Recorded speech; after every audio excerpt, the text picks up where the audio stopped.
TSH control the production of thyroid hormones T3 T4 from thyroid glands, ये भी pituitary release करता है। और मैं आपको बताऊं कि थायरेक्सन दुनिया में लोग खा रहे हैं रेडीमेड, और मैंने सैकड़ों बंदे ठीक किए हैं जिनका अपना ये हार्मोन ठीक हुआ और उनकी T4 T3 की प्रोडक्शन जो है ठीक होगी। सैकड़ों हमने ठीक किए ये। और इसमें क्या काम आती हैं दवाइयाँ? हमने डीएनए को जाके स्टिमुलेट किया, एक्सरे दी हमने, फिर उसके अंदर ऑब्स्ट्रक्शन देखी, कैंसरियन शिफ्टिंग डिजीज थी, माँ को भी थायराइड था, जब माँ को भी थायराइड था तो हमने कार्सिनोसन अप्लाई की, फिर हमने ट्यूबरक्लोसिस, तमाम ग्लैंड पे असरअंदाज होता है भाई ट्यूबरक्लोसिस, फिर हमने ट्यूबरक्लोनियम का इस्तेमाल किया, थायरोडिनम का इस्तेमाल किया, फिर हमने जो थायराइड की मेडिसिन थी, कलकेरिया आयोडाइड है, स्पोंजिया है, आयोडम है, ब्राइट्राकार्ब है, उनका इस्तेमाल किया। आप यकीन माने उनकी प्रोडक्शन नॉर्मल हो गई। TSH लेवल 300 आ रहा है, 400 आ रहा है, 500 आ रहा है। अब जो जिसकी नॉर्मल जो फंक्शन होता है उसका 4.5 है, तो वो अपनी लिमिट क्रॉस कर रहा होता है। तो ये इससे हमने डीएनए को एड्रेस किया, थैलेमस को एड्रेस किया, हमने पिट्यूटरी को एड्रेस किया, TSH लेवल हमने उसका ठीक किया, तो उसकी जो उसको क्या कहते हैं थायरेक्सन की प्रोटेक्शन ठीक होगी, थायरेक्सन की प्रोडक्शन ठीक होगी।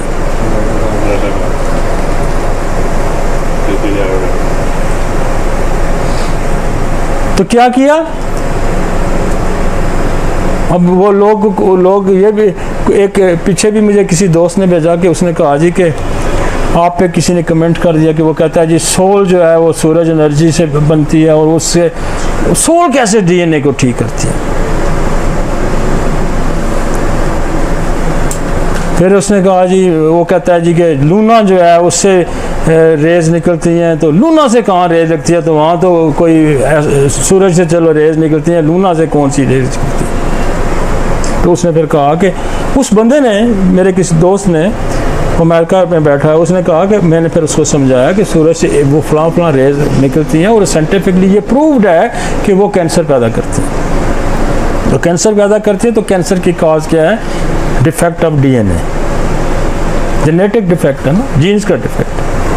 फिर वो कहता है, मैंने उसको समझाया कि जो आप कह रहे हैं कि चांद से कोई रेज नहीं निकलती, तो वहाँ रिफ्लेक्ट होकर रेज आती हैं, और सबसे ज़्यादा जो रेज पैदा करता है रिफ्लेक्ट होकर आती है वो गामा रेज है, और वो चांद से रिफ्लेक्ट होकर आती है। मतलब अब देखें इस तरह की दुनिया पाई जाती है, और वो बातें इतनी लंबी इतनी करते हैं जिसका कोई अंदाज़ा नहीं। यार मैं कुछ भी नहीं जानता, मैं कुछ भी नहीं जानता।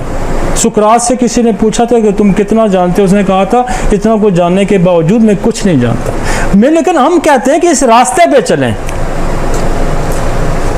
कायनात का इल्म नबियों को भी पूरा पता नहीं था कि था, साइंटिस्ट को भी पूरा नहीं पता था, लेकिन रास्ते पे चलना सीखो।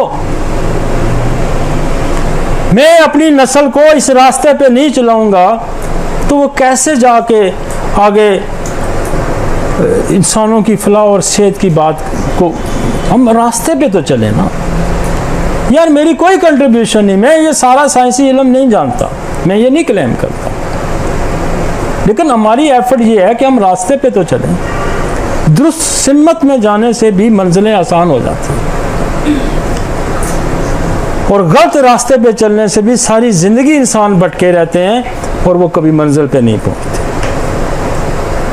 तो दुरुस्त रास्ते पे चलना ये हमारी बेहतरी है और हमारे लिए अच्छा है।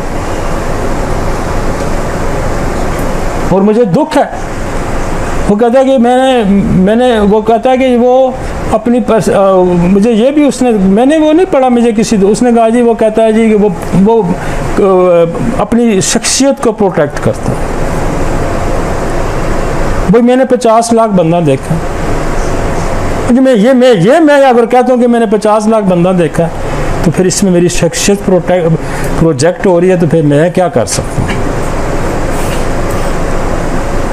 मैंने लेक्चर के कभी पैसे लिए आपसे? बताएं ना, ये जो 500-500 रुपये के लेक्चर बिकते हैं, 1000 रुपये बिकते हैं और 5000 रुपये जाके लेक्चर लोग देते हैं, मैंने तो कभी पैसे नहीं लिए। मैंने तो जिंदगी में कभी लेक्चर के पैसे नहीं लिए किसी से। नहीं, मैंने कभी लेक्चर के पैसे लिए नहीं। तो फिर मुझे किस बात की शर्म है भाई? मुझे किस बात की? मैं तो अपना लेक्चर सेल नहीं करता। सर आपकी लेक्चर से हमारी ऑफिस बढ़ गई है। मैं अपना लेक्चर सेल नहीं करता भाई। मुझे इसलिए पता है कि मेरे ऊपर एक बोझ है, मेरे सर पे एक बोझ है। मैं तो वज़न उतारना चाहता हूँ। खुदा ने जो मुझे इल्म दिया, जिस हद तक दिया, थोड़ा दिया, ज़्यादा दिया,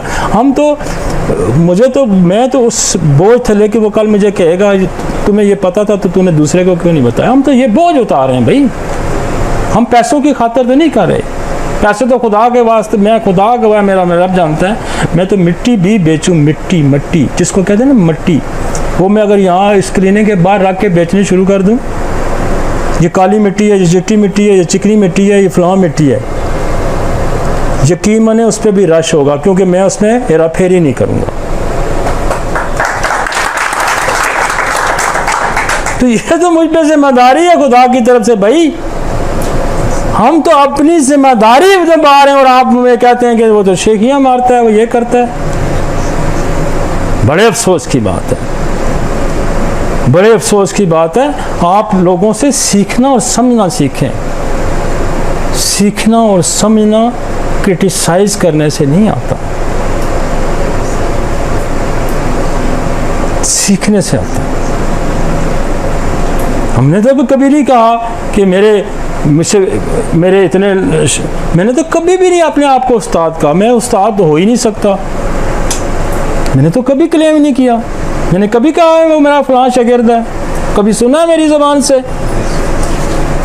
मैंने इसलिए नहीं कहा कि हम उस्ताद की इज्जत करना ही नहीं जानते। तो मैं अगर कहूँ कि ये फलां बंदा मेरा शागिर्द है, तो आगे से कहे ये ऐसे बकवास करता है, तो वो मेरी बेइज्जती नहीं है, उस्ताद के लफ्ज़ की बेइज्जती है।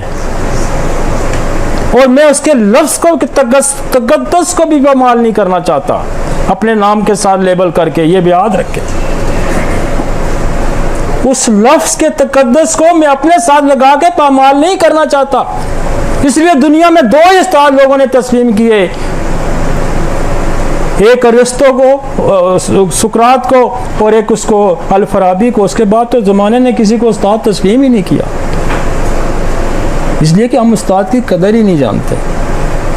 लिहाजा मैं तो नहीं लेबल कर सकता अपने साथ, क्योंकि मुझे पता है कि उसकी बड़ी तकरीम है, उसकी बड़ी इज्जत है। एक लफ्ज़ जो सिखाता है लोगों की, बाज़ दफ़ा एक एक लफ्ज़ सीखने से ज़िंदगियाँ बदल जाती हैं। तो उसका कितना तकद्दस है या नहीं तकद्दस? हज़रत अली ने यह कहा था ना कि गोया जिसने मुझे एक लफ्ज़ भी सिखाया उसने मुझे गुलाम बना लिया। तो हम तो ये इज्जत करते हैं, हम तो ये इज्जत करते हैं उस्तादों की। लिहाजा हम तो किसी को नहीं कहते मेरा ये शागिर्द है। हमारी जो ड्यूटी है वो हम निभा रहे हैं। हम कोई शेखी नहीं मारते। मैं 4 बजे क्लिनिक से उठ के जाता हूँ भाई, मेरे पास तो मरीजों का तांता ही नहीं टूटता। मुझे ये कहने की क्या ज़रूरत है? मुझे इन लेक्चरों की ज़रूरत नहीं है कि मैं कोई प्रोजेक्शन चाह रहा हूँ। मैंने टीवी के प्रोग्राम छोड़े हैं भाई, मैंने अखबार के कॉलम लिखने छोड़े हैं भाई। मैं प्रोजेक्शन अब नहीं करना चाहता। मेरे पास तो बड़ा, ये तो मुझे मजबूर किया दोस्तों ने कि यार ये जो है लेक्चर आपका हम उस पर लेके जाते हैं यूट्यूब पे के लोगों को, मतलब भाई तो मुझे कोई उसका शौक ही नहीं था, जिसका कोई शौक नहीं है प्रोजेक्शन का, कत्ती कोई शौक नहीं है। मेरा मामला है अल्लाह के साथ,